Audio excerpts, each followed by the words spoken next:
a todos y a todas a esta tercera sesión del ciclo de conferencias magistrales Perspectivas Multidisciplinarias para la Integridad Académica. Agradecemos la participación de docentes de nivel medio superior, posgrado, directivos y personal de apoyo académico. Mi nombre es Marta Eugenia Chávez González, profesora e investigadora de la Facultad de Arquitectura y Diseño, así como titular de la Dirección General de Desarrollo Personal Académico, y estaré al frente de la actividad de hoy. Pues le damos la más cordial bienvenida al doctor David Morillón Gálvez, quien tiene formación de ingeniero civil por la Universidad de Guadalajara, hizo la maestría en diseño bioclimático en la Universidad de Colima, en donde además fue profesor de 1988 al 2005 en las carreras de arquitectura, diseño industrial y las maestrías en diseño bioclimático en Colima y Panamá. Como parte de su larga trayectoria profesional y académica, fue subdirector, director y asesor en la Comisión Nacional para el Ahorro de Energía, director del Programa Universitario de Energía de la UNAM, presidente de la Asociación Nacional de Energía Solar, representante de México en las redes iberoamericanas de energías renovables y en la de geoterma somera del CITEC. Además de asesor del programa de vivienda sustentable de la CONAVI, autor de la hipoteca verde del Infonavit, miembro del grupo consultivo de la Comisión de Cooperación Ambiental para América del Norte en el tema de energías renovables, presidente de la Comisión en Ingeniería Energética y coordinador del programa multidisciplinario de energía y sustentabilidad, ambas en la Academia de Ingeniería México. Actualmente es miembro del Comité Académico de Posgrado en Energía de la UNAM, investigador y coordinador de sistemas mecánicos energéticos y de transporte en el Instituto de Ingeniería de la UNAM y miembro del Sistema Nacional de Investigadores, además de ser consultor del BID y bueno, tiene otras muchas actividades. En esta ocasión el doctor David Morillón Gálvez dictará la conferencia Sustentabilidad Energética y le damos la palabra a nuestro invitado. Adelante, doctor. Bienvenido. Gracias, doctora Chávez, y les voy a molestar con la presentación, problemas técnicos desde acá. Y bueno, me va a disculpar la doctora Chávez que con la confianza que le tengo, a veces se me sale y le diga Marta en lugar de doctora. Como me siento en casa, siempre me pasa eso con la gente de Colima.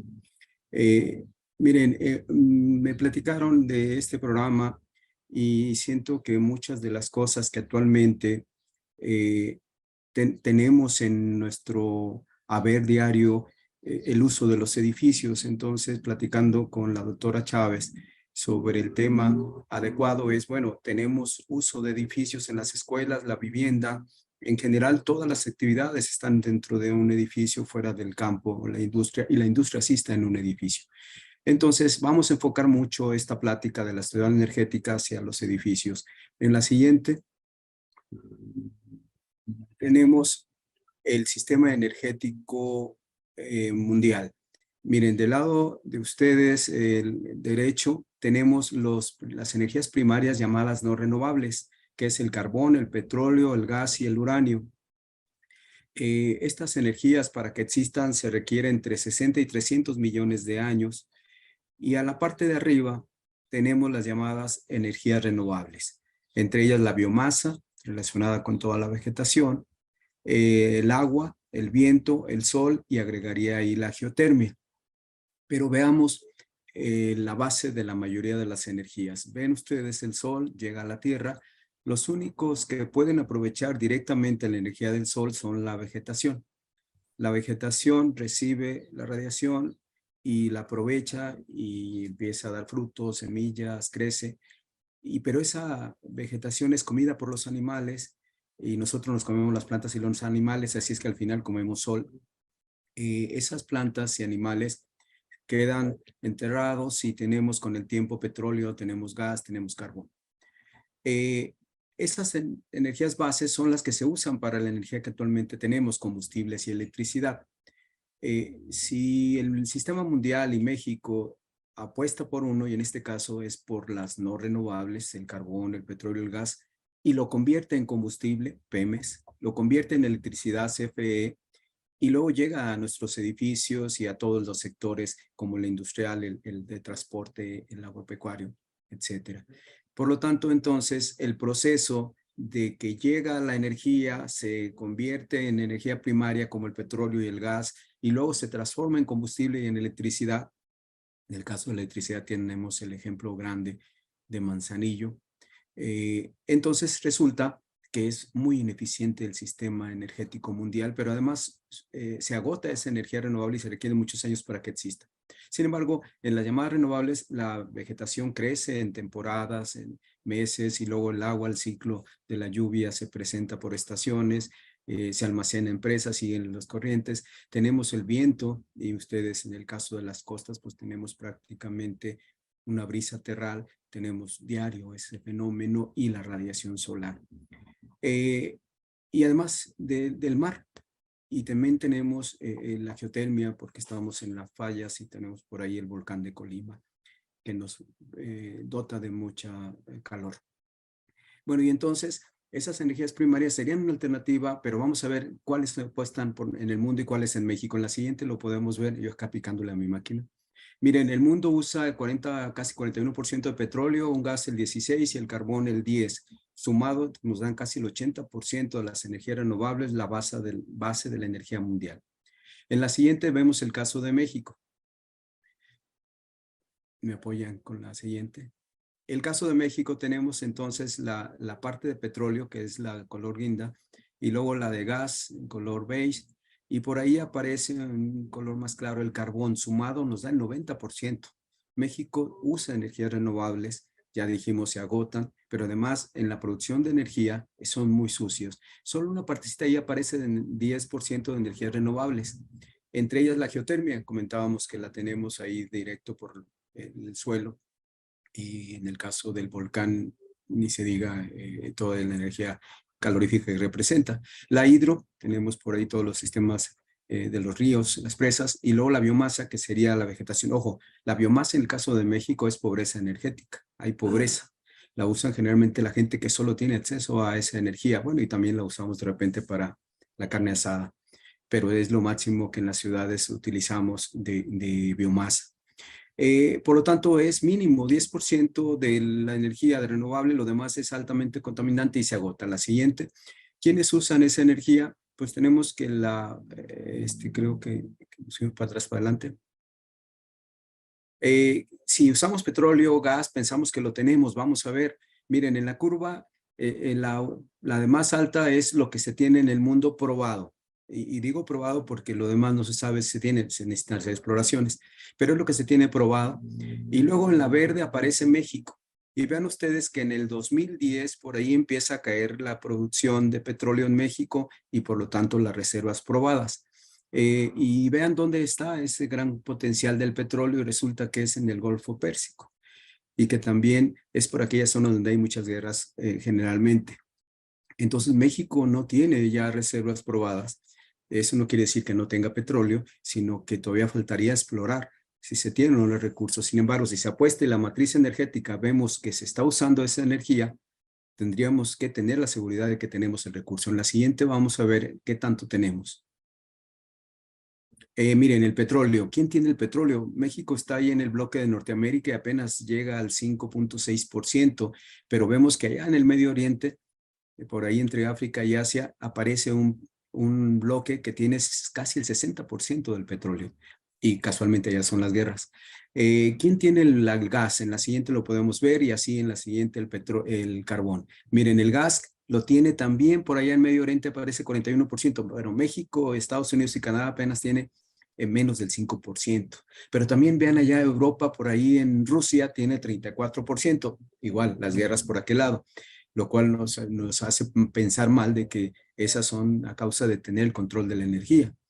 En cuanto al carbón, en la siguiente, ahí sí me ayudan sin decir la siguiente, cuando diga que vamos a ver, ya se entiende y nos ahorramos varios siguientes. Miren, ahí sí hay carbón en la zona de Norteamérica. Aparece como en segundo lugar después de Europa y Asia. La India por ahí también tiene mucho y China. Y casualmente son los que más usan. Entonces, vean ustedes que sí hay, pero ojo, el carbón en el caso de México no lo tiene como Estados Unidos. Tiene por ahí en Coahuila algo y hay carboeléctricas. Por ahí cuando me tocó ser funcionario de gobierno, no me da mucho orgullo decirlo, pero sí fui. Ahora soy gente buena, estoy en la universidad, soy investigador, soy profesor de una universidad pública. Bueno, y entonces resulta que México tiene en las carboeléctricas y es impresionante el impacto ambiental. Me tocó estar ahí y resulta una pala que agarraba 3 toneladas de tierra, destruía la carretera cada vez que pasaba esa grúa o instrumento para obtener el carbón. Pero el carbón, ojo, México no tiene el total, sí tendrá mucho Estados Unidos, pero además es altamente contaminante en la producción de electricidad. La siguiente.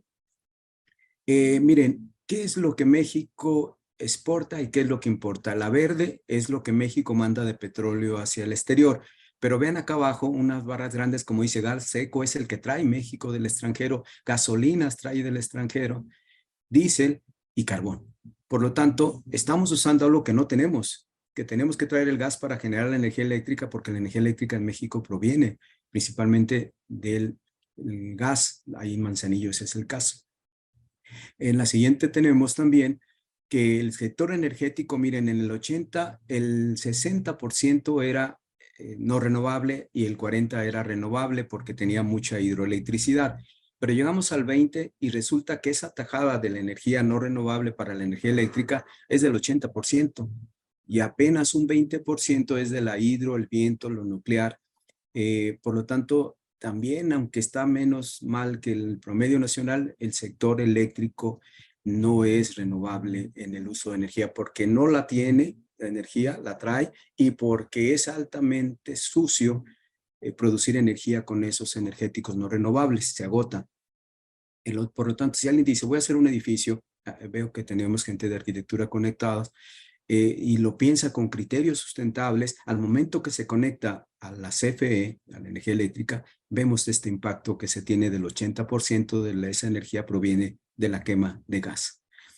La siguiente, tenemos que, miren, se extraen los recursos como el petróleo, el gas, y luego se transporta para hacer el tratamiento, convertirlo en combustibles y luego se vuelve, y hasta que llega mero abajo que están las emisiones, que son el uso de ese energético en las casas, en los autos, el transporte, la industria, y vemos en cada etapa que hay emisiones para transformar ese recurso en energía o en combustible. Ese es un problema muy grave con el uso de las energías no renovables, que son altamente contaminantes y tienen que ver con un problema que nos aqueja a todos, que es el cambio climático. La siguiente. Y además, vean aquí cuánto es lo que se produce de emisiones en cada sector por esa energía que estamos usando. Y ahí aparece abajo que está el sector energético, el transporte, y luego ahí con un 8% directo, ojo, directo quiere decir que se emiten esas gases de efecto invernadero en la casa. A lo mejor no lo ven ustedes, pero cuando prenden la estufa, estamos quemando gas. Si tenemos un boiler para calentar el agua, estamos quemando y emitiendo gases. Si se hubieran, serían como chacuacos las viviendas. Tenemos 35 millones de viviendas en el país, más los edificios no residenciales como las escuelas o de servicio, hospitales, etcétera.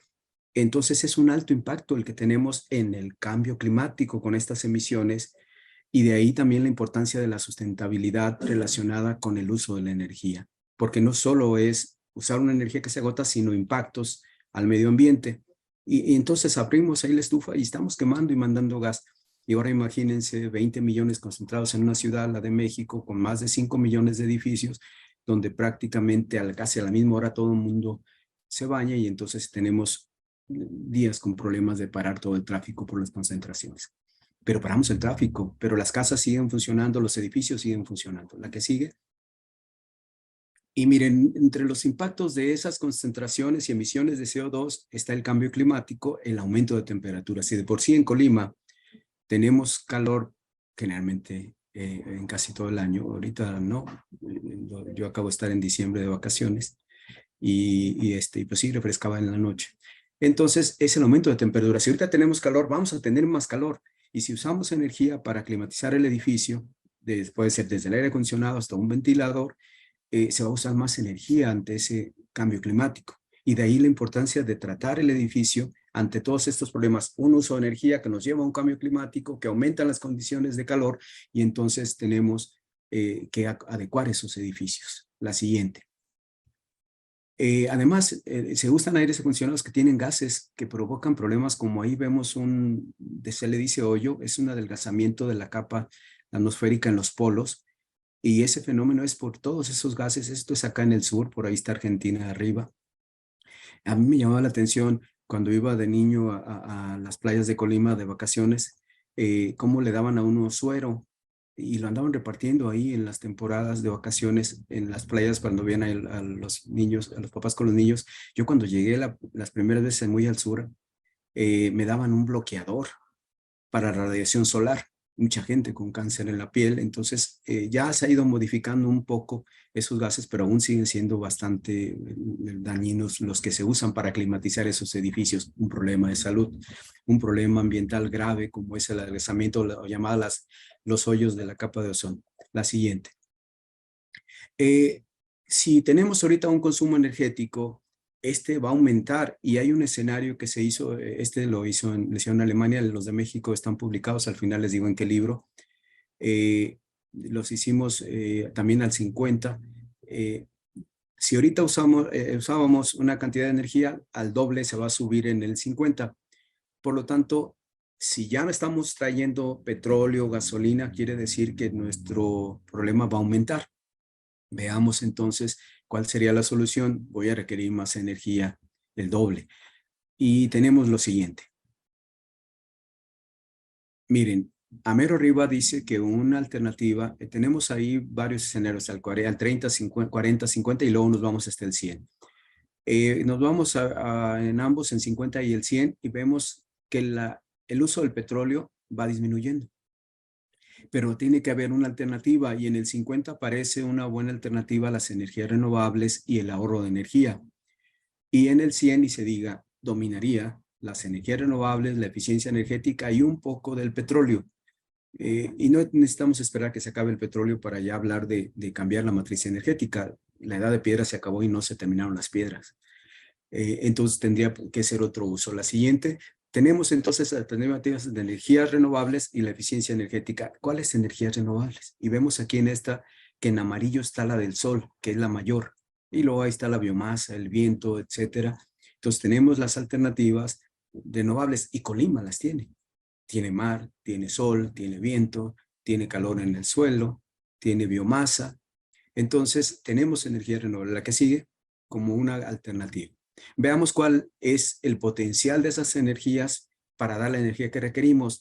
Una cosa es cuánto me llega o tiene potencial la energía renovable, y otra es cuánto puedo aprovechar. Les doy un ejemplo. Si yo pongo un fotovoltaico y me llegan 5,000 watts por metro cuadrado a Colima, en el techo me llegan 5,000 watts a un metro cuadrado, resulta que muchos de los equipos apenas llegan al aprovechamiento del 20%, entonces de 5,000 solo el 20% vamos a poder utilizar, que serían 1,000. Y entonces resulta que ese es factible. Entonces, ¿cuánto me llega? 5,000, solo puedo aprovechar 1,000. Claro, ustedes pueden comprar un fotovoltaico más caro y pueden aprovechar el 50%, serían 2,500.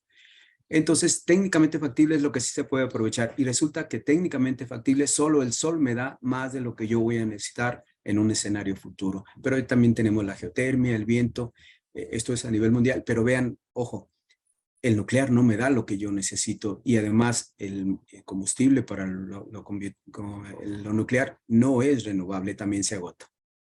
Aunque digan ya somos dueños del litio, pero no hay capacidad para explotarlo. Y todavía falta formar los cuadros, etcétera, etcétera. Y habría que ver cuánto tiene Colima y cuánto tiene México de ese energético que se dice que se concentra más en Sonora al que sigue. Y tenemos enseguida que estas son las energías renovables. Biomasa, tienen ustedes para aventar para arriba. Si vamos subiendo hacia el volcán encontramos mucha vegetación, además tenemos mucha basura. Energías renovables como el calor del suelo, las energías del océano. Pues ahí tenemos con ustedes, me tocó en una ocasión compartir escenario con mi amigo Manuel Verduzco de allá del campus de la Universidad en Manzanillo, que es experto en aprovechamiento de la energía del mar. Y compartimos escenario por allá en Argentina, me acuerdo ahí que amablemente nos tocó tener su apoyo.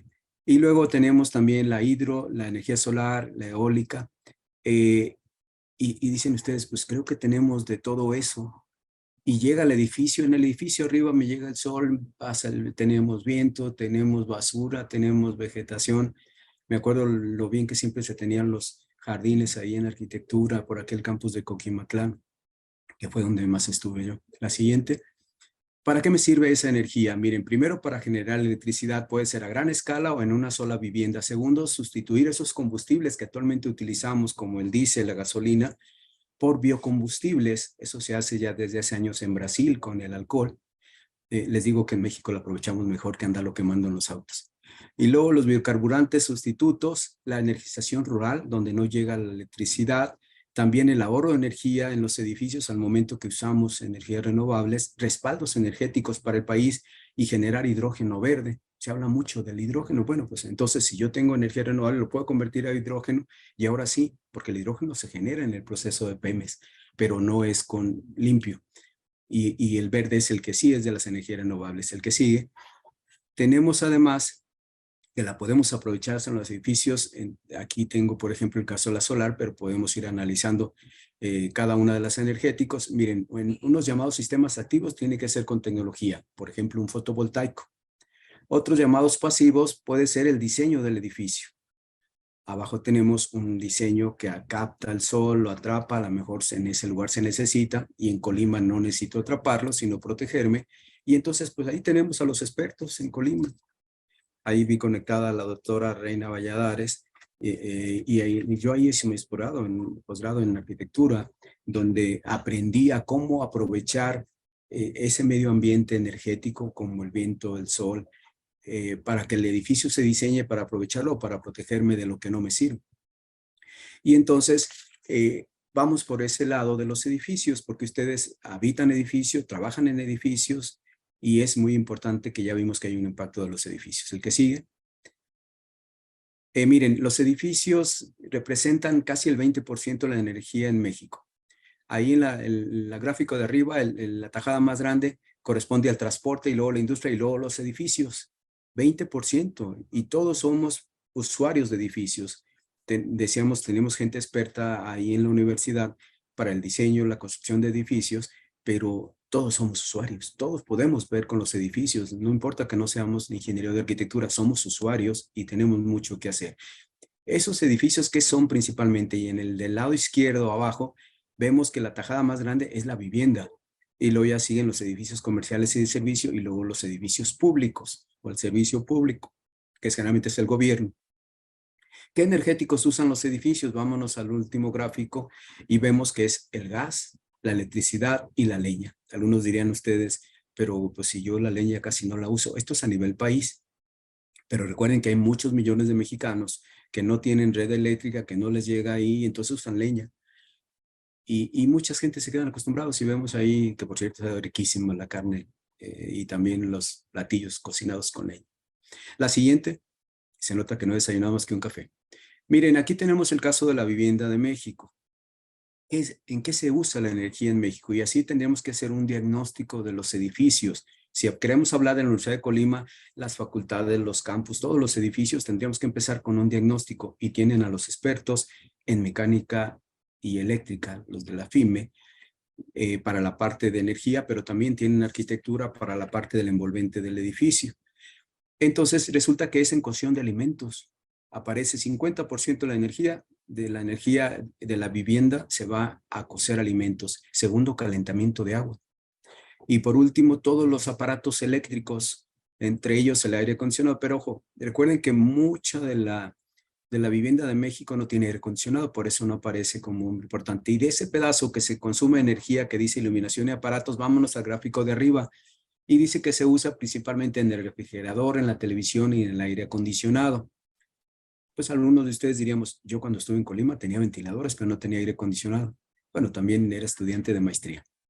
Eh, creo que me salí de la imagen, o si no pongo acá, aunque sea la que me tiemble. Entonces tendríamos prácticamente, este es un diagnóstico que me dice cómo ando en consumos. Y si ya sé cómo ando en consumos, empiezo a dar remedio. Y ahora tenemos lo siguiente, si yo consumo gas para cocer alimentos, ¿qué alternativas tengo? Y empezamos a definir o tecnología o empezamos a definir estrategias para tratar el edificio. Si es aire acondicionado, bueno, a lo mejor estoy ganando mucho calor por el techo. En todos los edificios de ustedes, como las viviendas, ustedes vean que usan mucho, bueno, a lo mejor ahora ya son las computadoras, pero por ejemplo en la Ciudad de México es la iluminación, pero no, resulta que es el aire acondicionado en la oficina de los directores. Y entonces ya empezar a ver con ese diagnóstico qué puedo hacer con mis edificios o mi casa. Y entonces sí empezar a ahorrar energía porque sabemos que esa proviene de una quema de gas o de petróleo o de carbón. Allá en Manzanillo la humo por todos lados, ahí en la zona, por los de Guadalajara que consumen mucha energía, etcétera. Entonces ese es el pendiente. La siguiente. Eh, y ahorita mientras vemos acá con mi imagen, me podrán ver bien. O mejor me vean en una foto. No hay mucho que ver. Eh, miren, el consumo eléctrico de una vivienda, por ejemplo, es de 2.4 megas. Si no son técnicos, ustedes son muchos watts, ¿de acuerdo? Y vean cómo Oaxaca apenas no llega ni a 1 mega. Sin embargo, Guadalajara anda en 1.2, Colima debe andar un poco arriba de eso porque es más calor que en Guadalajara. Yo tengo los datos, pero no los traje, con gusto los comparto después en algunos libros. Al final les digo qué libros pueden bajar con información al respecto. Y resulta que tenemos que acá en la gráfica de abajo, miren, el promedio dice que está en amarillo. Eso es lo que consume una vivienda promedio de México, pero vean el azul de Oaxaca y vean el rojo de Mexicali. Y resulta que y ustedes entenderían si yo digo, miren, Oaxaca consume poco en Mexicali porque son de México, conocen el contexto. Y el contexto es que los de Oaxaca están fregados. No tienen equipamientos como se tienen en las viviendas promedio del país. Y Mexicali es un calorón, de las 4 ciudades más calientes del mundo, entonces usan aire acondicionado. Pero ojo, están cerca de Estados Unidos y Estados Unidos tira su basura, cambian de equipos y los compran en las casas de ahí de Mexicali y entonces usan tecnología ineficiente y obsoleta. Ahí lo ven en la línea, un montón de refrigeradores a 100 pesos, a 300 pesos, los hay paquetes de aire acondicionado. Entonces, el calorón, un equipo ineficiente, pues consume mucha energía y lo que me dicen en el extranjero, oye, mira, David, qué conscientes y qué ecológicos son los de Oaxaca, pero ve esos de Mexicali, qué canijos, no conocen el contexto. Y esos datos a veces así nos pasa, vemos datos y no sabemos cuál es realmente la condición. En leña dice que cada vivienda consume 6 toneladas. Ustedes podrían reclamar dónde están mis toneladas de leña porque yo no la uso. Y resulta entonces, en la siguiente podemos ver el caso del gas. Miren, el caso del gas en la vivienda, en la primera columna de consumo, en azul está lo que se usa en cocer alimentos, preparar alimentos, y arriba en guinda está lo de el calentar agua. Y luego viene la parte rural y la parte urbana. En la parte urbana anda más o menos igual calentar agua que la parte de cocinar, las que siguen. Y luego tenemos las emisiones. Miren, en general una vivienda emite 1.9 toneladas. Imagínense si viéramos como la foto así el montón de gases, sí nos espantaríamos y haríamos algo. Pero vean que ya cuando metemos más cosas, no solo el uso de energía, sino si trato esa agua desechada, la basura, aumenta a 3 toneladas de emisiones de CO2 y va variando en función del uso de energía. Oaxaca apenas llega a 2 toneladas, mientras Mexicali anda en 6. Y entonces de ahí la importancia de nuestras actividades como usuarios, como diseñadores, como operadores de los edificios. La que sigue. Y esto es el caso de los edificios del país en general. Y vean que lo primero que aparece en promedio Aquí están las escuelas también ahí en la penúltima, dice escuelas, tenemos hospitales, oficinas, usan aire acondicionado, iluminación, motores y casi no aparece el calentamiento. Sin embargo, nos vamos a Alemania o a Canadá y ahí sí hay necesidades de calentamiento. Pero luego me preguntan, oye, pero ¿qué pasa? Esto es a promedio nacional, ¿cómo ando yo en Colima? ¿Cómo? Entonces hicimos los estudios para diferentes climas. En la que sigue es el caso de las escuelas.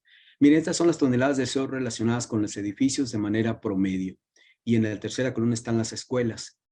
Entonces, la que sigue, tenemos las escuelas. Miren, tenemos una parte que dice, ahorita comentamos, Betty, para cerrar, ¿qué le comentamos después de toda esta introducción y experiencias? Antes del 95 y después del 95. ¿Y qué tiene que ver el 95? Me podría preguntar cualquiera de ustedes. Resulta que a partir del 95 empezaron las normas para el ahorro de energía en los edificios y en los equipos. Ahora todos los equipos traen una norma. Ustedes van ahí a cualquier súper o cualquier mueblería y aparece una etiqueta amarilla pegada a los objetos que dice que cuánto se consume de energía.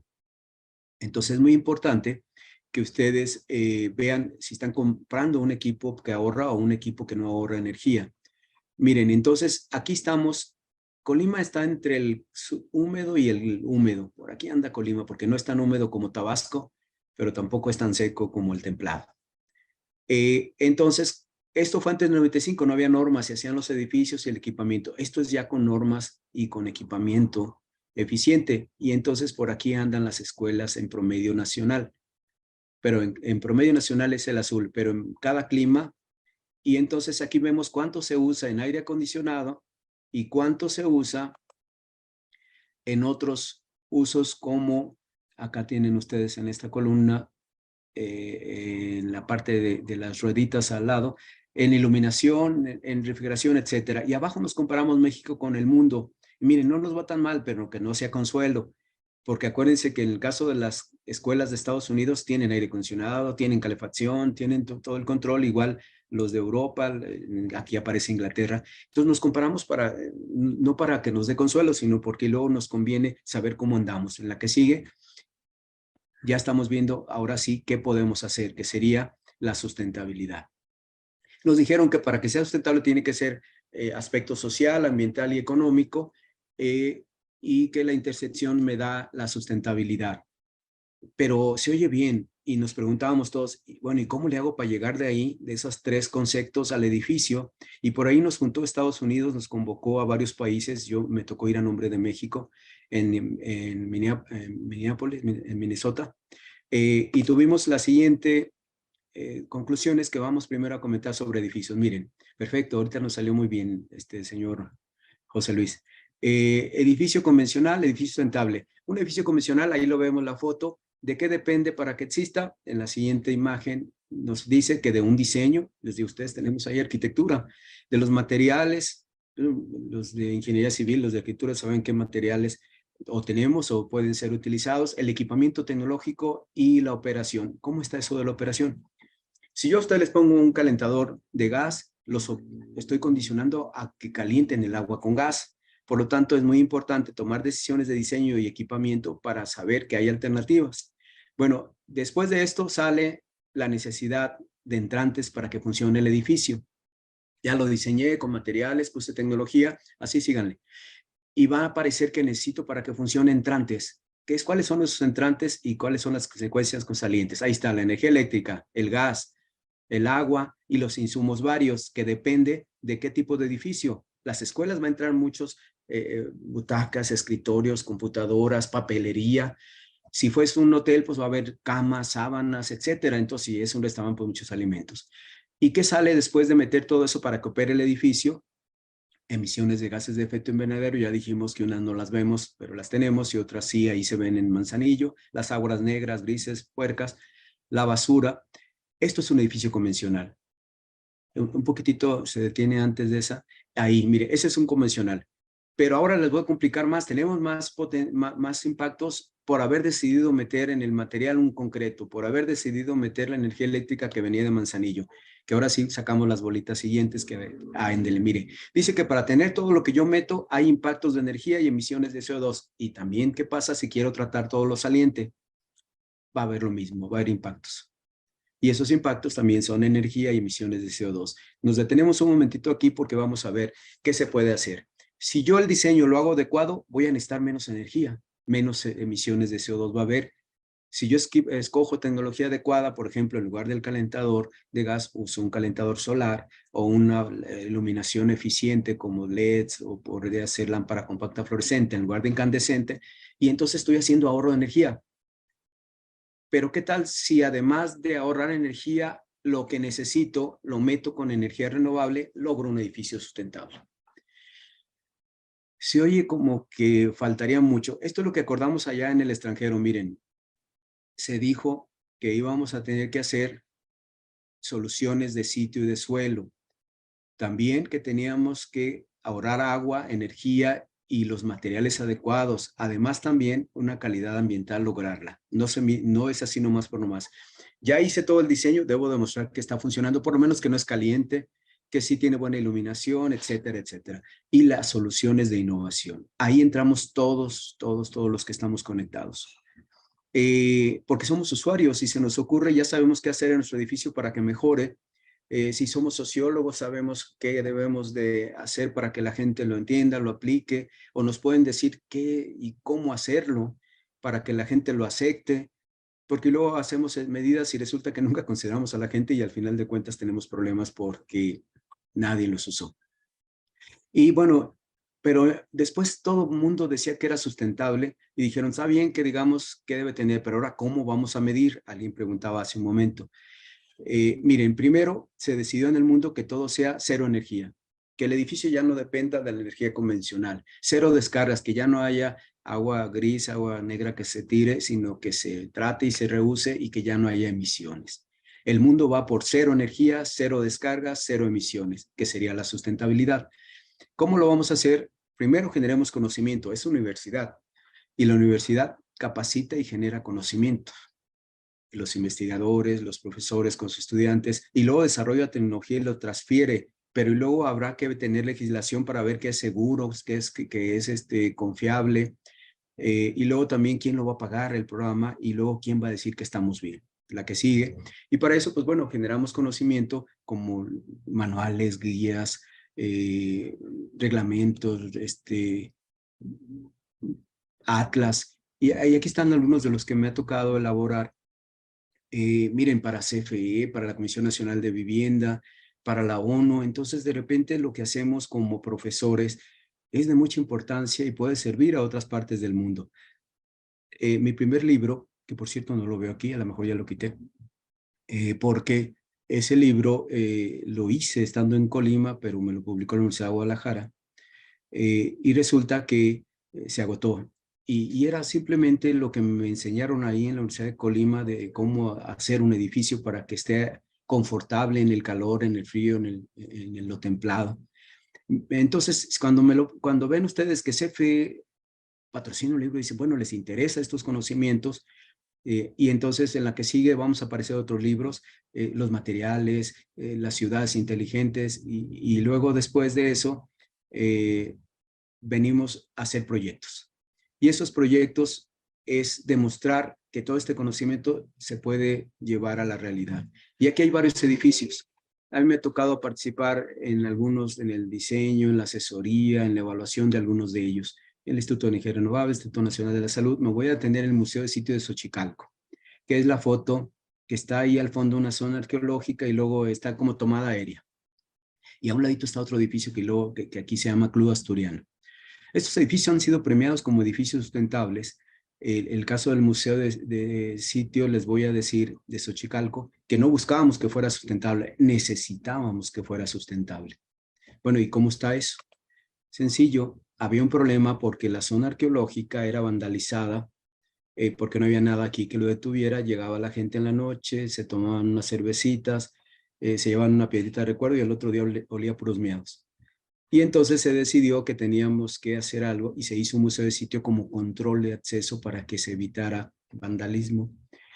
Pero no llegaba la red eléctrica ni el agua, teníamos que generar nuestra energía y nuestra agua, y Alemania y Estados Unidos y Canadá lo premió como el primer edificio sustentable de gran escala en México. Pues qué bueno, yo encantado, y nos dan el reconocimiento, y luego nos lo reconoció Alemania. Me tocó asesorar y a trabajar con Díaz Infante, el que hizo la Bolsa de Valores en México, y yo fui con él a recibir el premio a Houston, el International Design for Extreme Environment, y entonces pues da gusto que de repente vemos, y a veces este tipo de edificios los llevo cuando voy a arquitectura para que vean que no necesita ser feo y sí puede ser funcional, y está fácil resolverlo. Me van a entender los de arquitectura, porque un museo se usa en el día y el museo es para ver, y afuera en el día hay iluminación. ¿Cómo le hago para meterla que no se caliente porque no tengo para el aire acondicionado?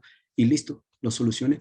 Y entonces hay algunos ejemplos, y luego ya me pidieron la ruta Zapata después de haber hecho el Museo de Sitios de Chicalca, y en la carrera hicimos la casa donde fue su casa de Zapata en Anenecuilco, y luego donde fue el cuartel, y luego donde lo mataron, que también me dijeron vamos a adecuar la hacienda de Chinameca. Yo emocionado de que ya le hice, ahí voy corriendo a Chihuahua y propongo la ruta Villa, y resulta que me di cuenta que no lo quieren. Bueno, pero entonces tenemos, miren, qué gusto, Rafa. Y tenemos entonces que este tipo de edificios nos enseñan, pero y luego después a nosotros lo que buscamos es que conozca la gente y lo pase más adelante para que vean que se puede hacer. Lo que sigue es vivienda. Hemos hecho bastantes cosas. Ven, 70, ahí andaba yo por apenas queriendo hablar y caminar, entonces, pero sin embargo esos los conocí y de alguna manera me impactaron. Y yo ya andaba por ahí de estudiante, empezando la preparatoria, cuando la vivienda bioclimática de la UDG, que por cierto ya se le echaron, ya no está.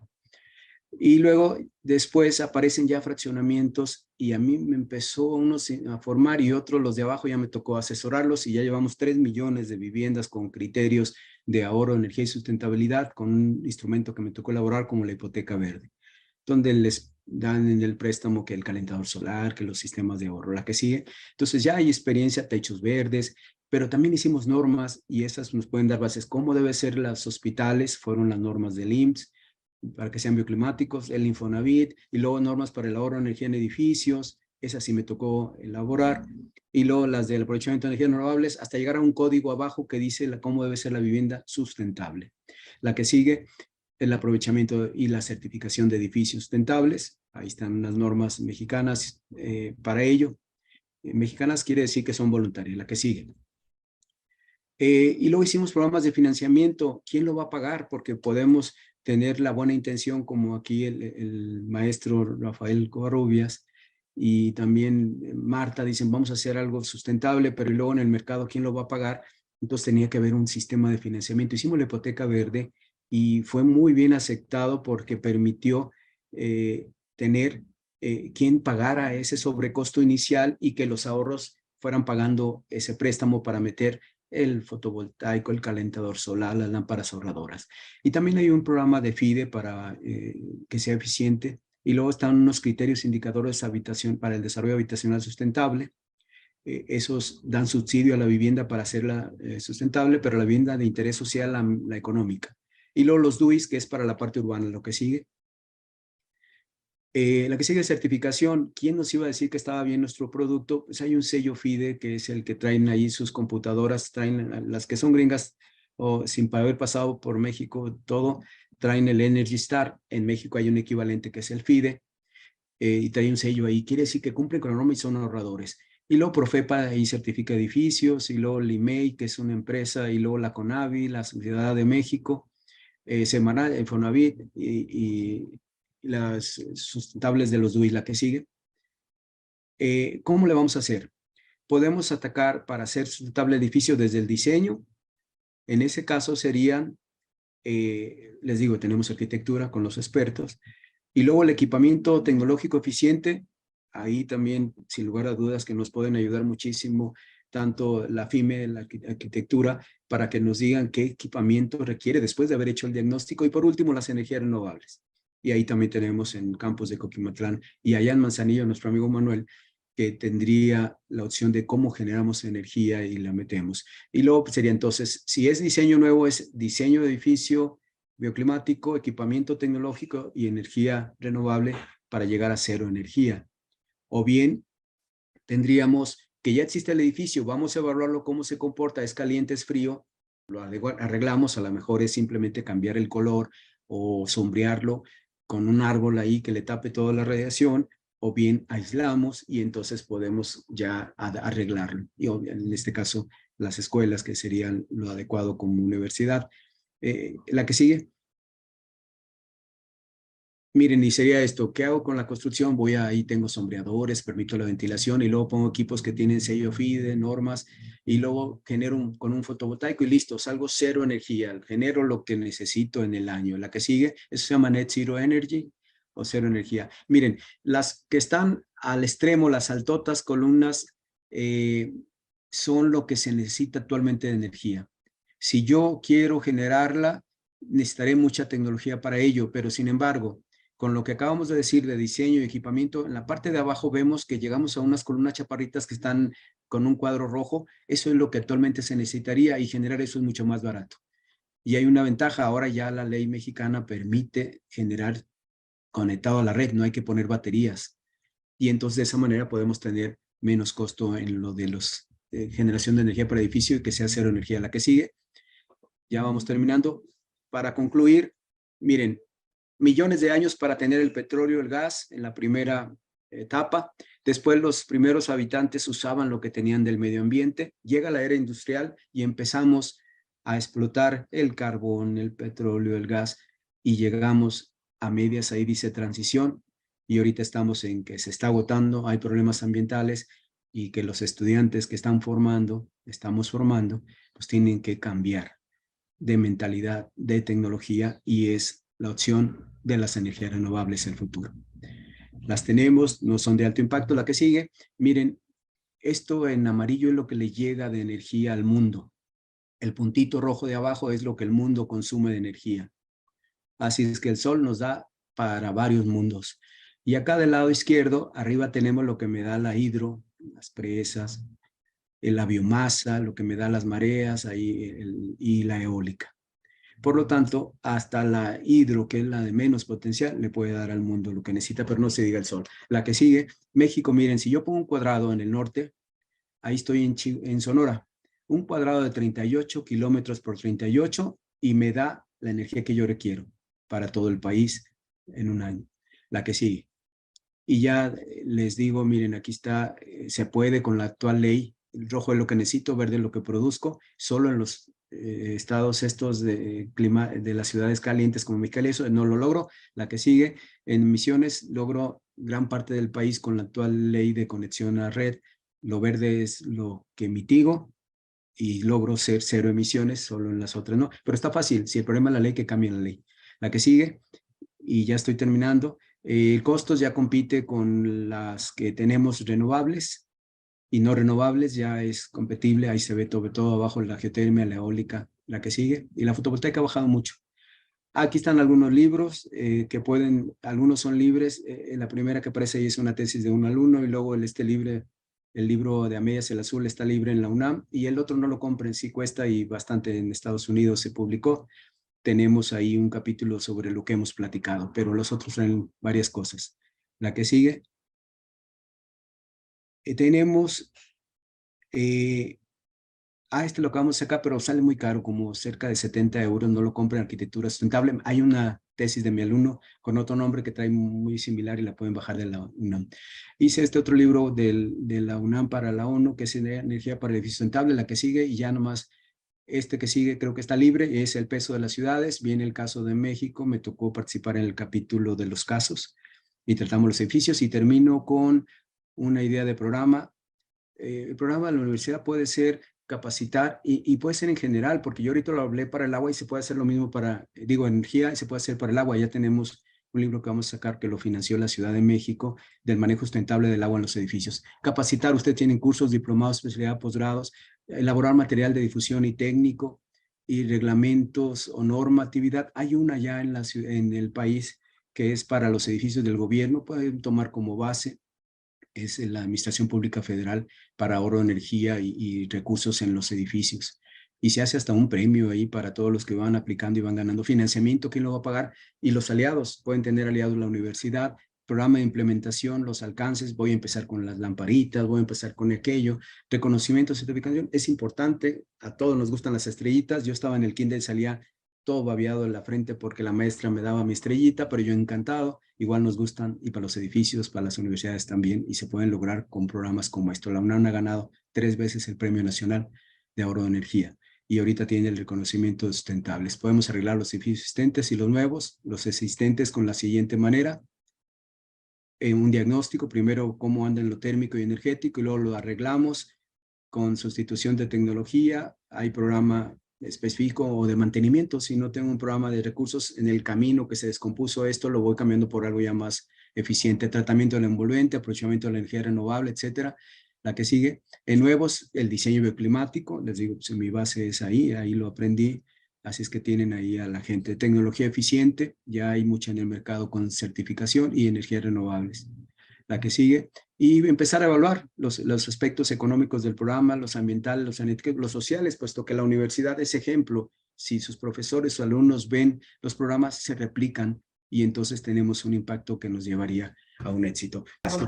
Muchas gracias por la participación. Hay varias preguntas, algunas creo que con la exposición que ha hecho el doctor David Morillón se contestan, pero sí me gustaría plantear al menos dos preguntas que evidentemente no son sencillas. La mecánica que hemos utilizado doctor David, es que cuando no se alcanzan a contestar, se las mandamos al ponente vía correo electrónico y posteriormente se las hacemos llegar a quien planteó la pregunta para las respuestas. Entonces voy a plantear de las preguntas que se han hecho, voy a hacer dos solamente. Uno tiene que ver con los programas, una pregunta que hace el doctor Raimundo Padilla. Me centro en estas dos porque tiene que ver con la institución, no porque las otras no sean relevantes, sino porque creo que sí hay una preocupación dentro de la actual administración rectoral en términos de ser una institución con mayor elementos de sustentabilidad. Y hay dos preguntas en ese sentido, una que plantea el doctor Raimundo Padilla, que tiene que ver con qué programa federal existe para que las instituciones educativas, específicamente las instituciones públicas, cambien sus métodos insostenibles. Y la otra pregunta relacionada también que hace la doctora Reina Valladares es que si existen créditos para compra de celdas fotovoltaicas para universidades. No hay un fondo específico para universidades. En la Ciudad de México sí. La Secretaría de Economía tiene un programa y lo que busca es en mercados, edificios de servicio como las escuelas, y se empezó con los mercados que son de alto impacto. Pero a nivel nacional no, sin embargo se puede negociar con el FIDE, porque el FIDE sí financia fotovoltaicos para los grandes consumidores. Lo hace actualmente para la vivienda DA, que es la de alto consumo, de esos que tienen muchos aires acondicionados y todo prendido, les presta y se paga con los ahorros. Ahí se podrían negociar con la universidad y el FIDE, y son créditos blandos y algunos a fondo perdidos son proyectos demostrativos. Y un saludo a Reina. Muchas gracias, doctor David. Voy a tomar un minuto, 2 minutos más para una pregunta que no es sencilla, pero que me parece que es también importante. Una que plantea Miguel Cibrián, que dice que los grandes cambios se consiguen con pequeñas acciones, y dice que si de manera sencilla y sintética nos podrías resaltar 3 de estas acciones, de estas pequeñas acciones que podrían empezarse a realizar para ir encauzándonos hacia la sostenibilidad energética. Sí, algunas un poquito hasta más complicadas están en ese en ese libro del peso de las ciudades, pero podemos hablar de que simplemente con el control de la iluminación, no la estoy usando, la apago, tengo beneficios otros son los aparatos. Estos se quedan en stand-by y los mismos están consumiendo pocos watts, pero están consumiendo, pero pocos son 20, 30 watts. Y vemos el foquito rojo ahí en stand-by, le llaman vampiros de energía, porque la están chupando aunque no se necesite para el funcionamiento. Otra es la separación de los residuos entre la papelería reciclada y en el tratamiento de la envolvente, simplemente un color o un árbol que sombree, vamos a tener un cambio en el consumo de energía o en el confort muy significativo. Entonces son medidas sencillas que pueden ayudarnos muchísimo a mejorar las condiciones. O a veces pinto el techo de blanco y van a ver cómo se refleja el calor y ya no se ganó tanto. Muchas gracias, doctor. Pues le haremos llegar las otras preguntas que se han planteado aquí, que son muy interesantes. Sin embargo, por cuestión de tiempo y continuar con la agenda de estas jornadas académicas, no podemos plantearles en este momento. Pues vamos a hacer entrega virtual de la constancia por su participación. Me voy a permitir leerla. La Universidad de Colima, la Dirección General de Desarrollo Personal Académica, otorga la presente constancia a David Morillón Gálvez por su participación con la conferencia magistral Sustentabilidad Energética como parte de las jornadas académicas de este primer ciclo 2023, denominadas Prácticas Docentes con Integridad Académica, este 11 de enero de 2023, con duración de 1 hora y valor curricular. Atentamente, Estudia, Lucha, Trabaja, Colima, México, enero 2023, y suscribe la de La Voz. Gracias, doctor David, por compartir. Muchas gracias a todos los asistentes también. Creo que las pautas que nos da el doctor para poder ir ayudándole al planeta que está tan maltratado en estos tiempos, pues son algunas estrategias que podríamos utilizar. Pues nos da mucho gusto, David, tenerte, aunque sea de manera virtual, en este espacio. Y antes de concluir, pues les hacemos una cordial invitación para que nos acompañen mañana a la conferencia que impartirá el maestro Jorge Wenger sobre la planeación de la evaluación, y les agradecemos mucho su asistencia y que tengan un excelente día. Muchas gracias, doctor David Morillón, y un abrazo. Gracias, Marta. Un saludo a todos los que me saludaron y que los conozco, buenos amigos, y un gusto estar con ustedes. Muchas gracias.